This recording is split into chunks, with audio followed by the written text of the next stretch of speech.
Rules are good. They're great for structure. And what I tend to do with them, like recipes, is look at them and choose what works for me. It's really about understanding your value system. You know, what's important to you, your own integrity, your own values, and your own purpose, and trying not to ever let too much get in the way with that. You're listening to Copper and Heat, the podcast exploring the unspoken rules and traditions of restaurants. I'm Katie Osuna. This is the last theme in our third season, Pre-Shift, getting you tips, tools, and resources to navigate the challenges of working in hospitality. In this last theme, we have 3 episodes, each with a different entrepreneur talking about the challenges that they've faced in starting their own thing, and how they faced those challenges. In this pre-shift, we're talking to Zoe Adjonyoh about how she found her niche and followed her purpose as she built her business. My name is Zoe Adjonyoh, and I am, in this order, not necessarily, but I'm a chef, a writer, a food justice activist. I'm a human. I'm a lesbian. I'm a mixed race, black woman, who speaks her mind. All of those things. I'm also married, ladies.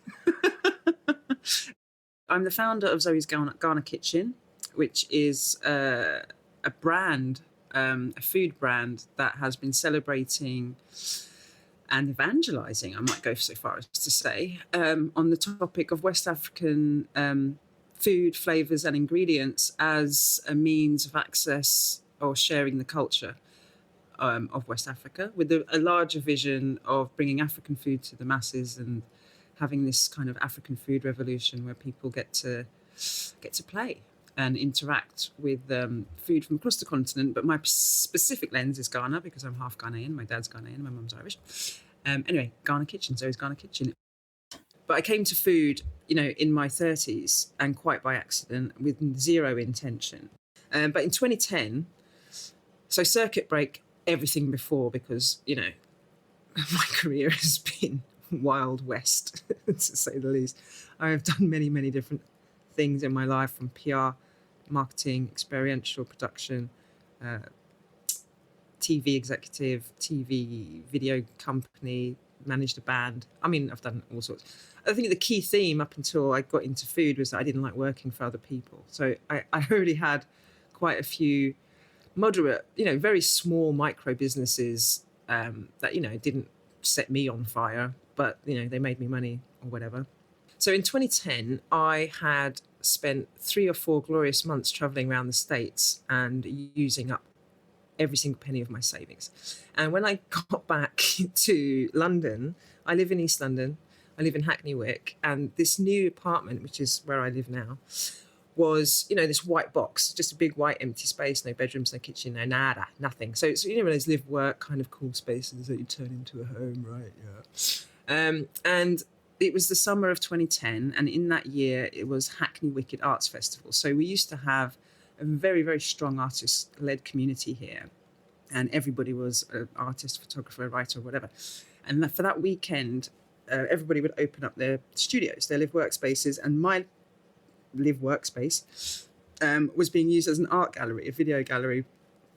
And then I saw an opportunity, because I'm that entrepreneur, right, who just doesn't want to work for anybody else, make my own money.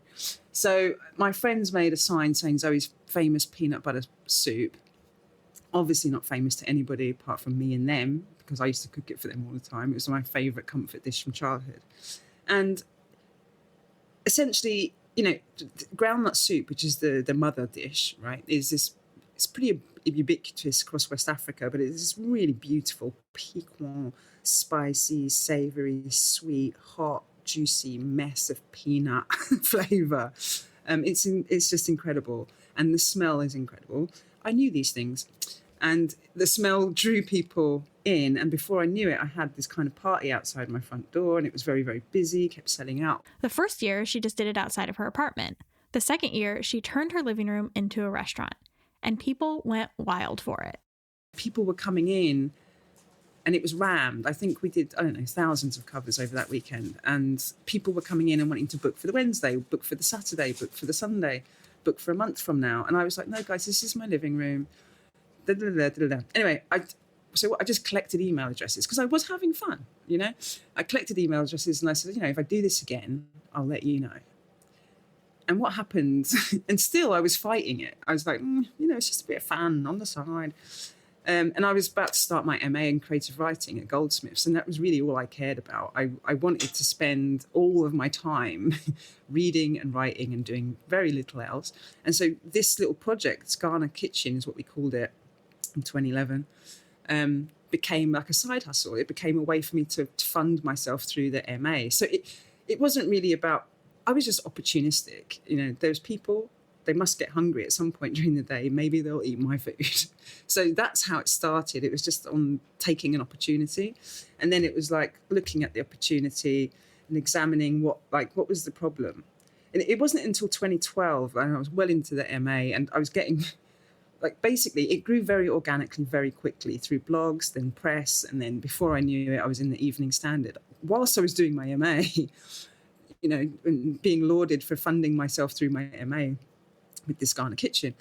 So with this popularity, she started doing more events and pop-ups, all while still trying to do school, until she decided she needed to do it full-time. Then it wasn't until towards the end of my MA that my tutor said to me, have you thought about taking that part seriously? Maybe there's something that can come from the process. Because there was a lot of different things. I was writing a memoir about my dad and my relationship with my dad. A big obvious elephant in the room was my relationship with Ghana.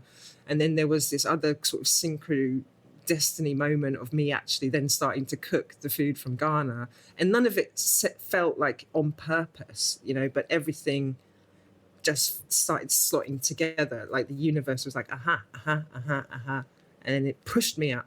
And basically, this is a thing. You need to work out what it is, why it needs to exist, and get on with it. So that's what I did. How was she able to gain so much traction? Because she was doing something that not many others were. So a lot of people didn't even know where Ghana was on a map. Wow. And they definitely didn't have a relationship or any knowledge of the food and ingredients. So that's, suddenly there was this thing planted in my subconscious. So that's really weird. Why people don't have a relationship or know anything about this. I sat down and I thought about what the problem was. And the problem was, there was a lot of issues there. There was racism in the lens of food, full stop. There was a lack of opportunity for people because the many hundreds of restaurants that did exist were very much closeted in the community. There were places where people were cooking for each other, not for anybody else. And it was like nostalgia, it was home. Okay, so Ghanaians are cooking for Ghanaians in this restaurant at Gold Coast, right? And Nigerians are cooking for Nigerians at, let's say, Echo or 805. And Congolese are cooking for Congolese over there.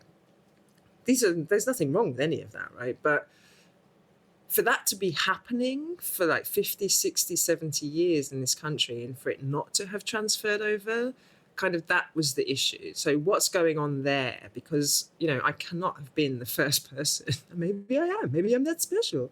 I cannot have been the first person to be that bridge, bring it together, Well, actually, maybe I was one of the few, because let's face it, it was very niche. It did quite well. So all I did was combine what I knew of modern contemporary dining and merge it with what I knew that I loved about Ghanaian food. And Zoe's Ghana Kitchen was born. Zoe's big thing is finding purpose in her work and sticking to it. She has a lot of ideas and lots of projects. So how does she go about doing these things? I get asked a lot to do talks for young entrepreneurs and things like that. And more often than not, what I tell them will be completely opposite to what the course leader is telling them to do. Not completely opposite, but a different way.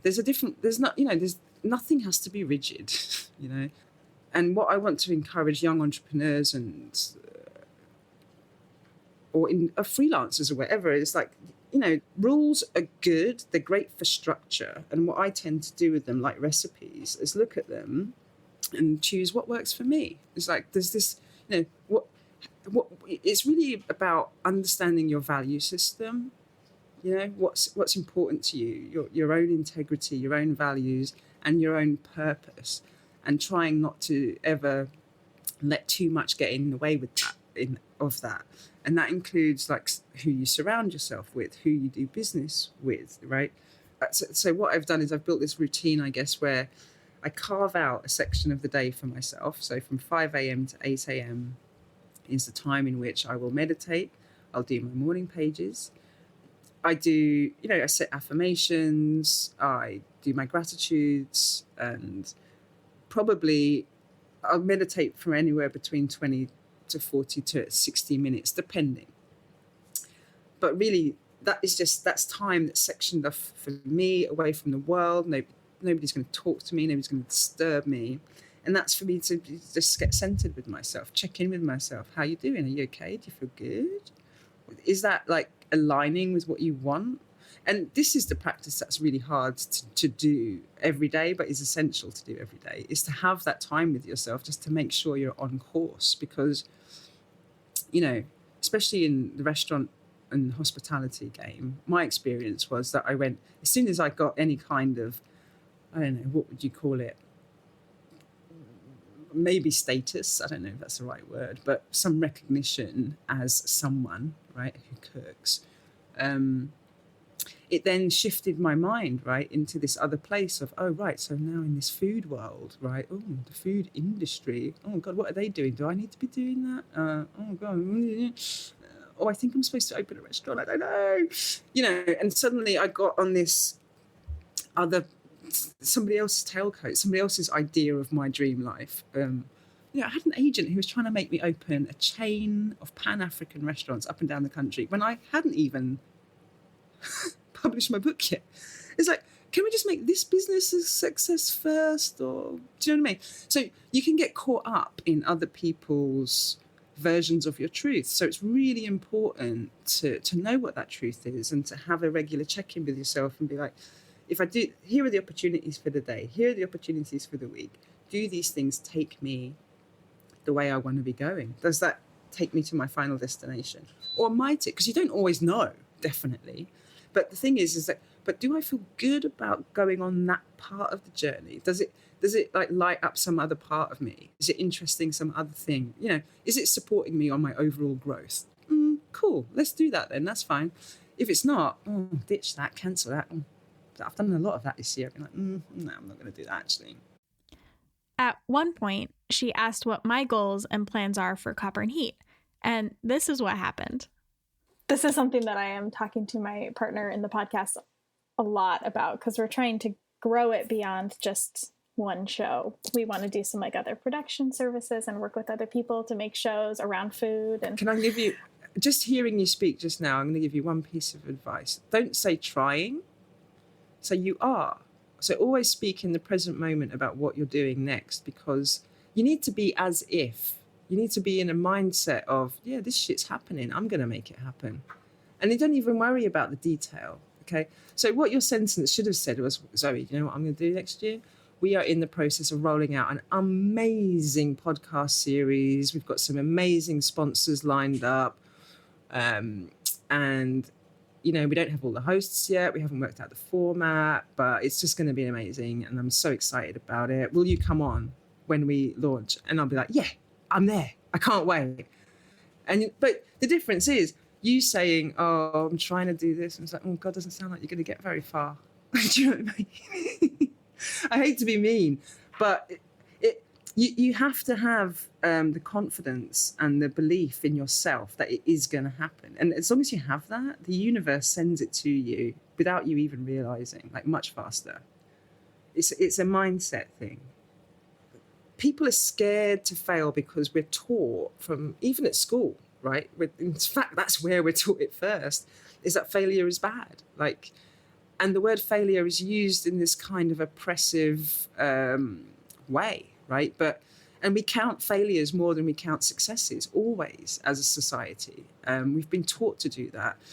The truth is, though, failure is just the process of learning and growing. That's all it is. And you kind of need to be doing that, otherwise you're not evolving. And if you're not evolving, you're not going to make your situation better. And if you're not going to make your situation better, then who the hell can you possibly help? You know?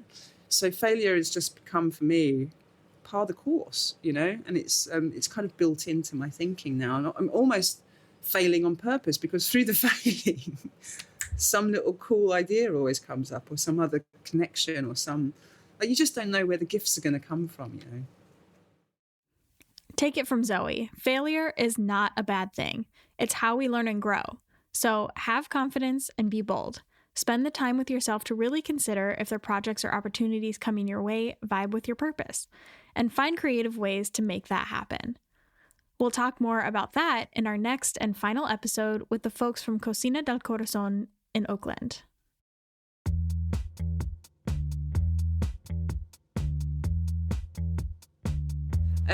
Zoe Adjonyoh. So at Zoe Adjonyoh, spell Adjonyoh, on Instagram and pretty much everywhere else, really. But I try not to use Twitter because I get pretty angry on there. It's a really negative cesspit. I don't like it. And then honestly, I don't like Facebook very much. So I really kind of only use IG right now. And then also at Ghana Kitchen and at blackbook_2020. And the website, zoesghanakitchen.co.uk and blackbook-global.com. Yeah. That's all of me. My places. Oh, and my cookbook. Obviously, please go and buy that cookbook. It is great. We will link to all of Zoe's awesome projects in the show notes, so please go check her out. If you haven't already done it, hit the subscribe button in your podcast app. You can also find us on various social channels at Copper and Heat. And please share us with a friend. We're wrapping up this season in the next few episodes, so now would be a great time to go back and listen to some of our other episodes and let us know what you'd like to hear in season 4. Copper and Heat is a member of the One Star Podcast Network, the first podcast network dedicated to representing voices and stories from the service industry, with shows created by service industry workers. Check out our website, onestarpodcastnetwork.com, to learn more about the other shows. Pre-Shift, the 3rd season of Copper and Heat, is produced by me, Katie Osuna. Our story editor is Rachel Palmer. Our sound engineer and composer is Ricardo Osuna. Thank you so much for listening.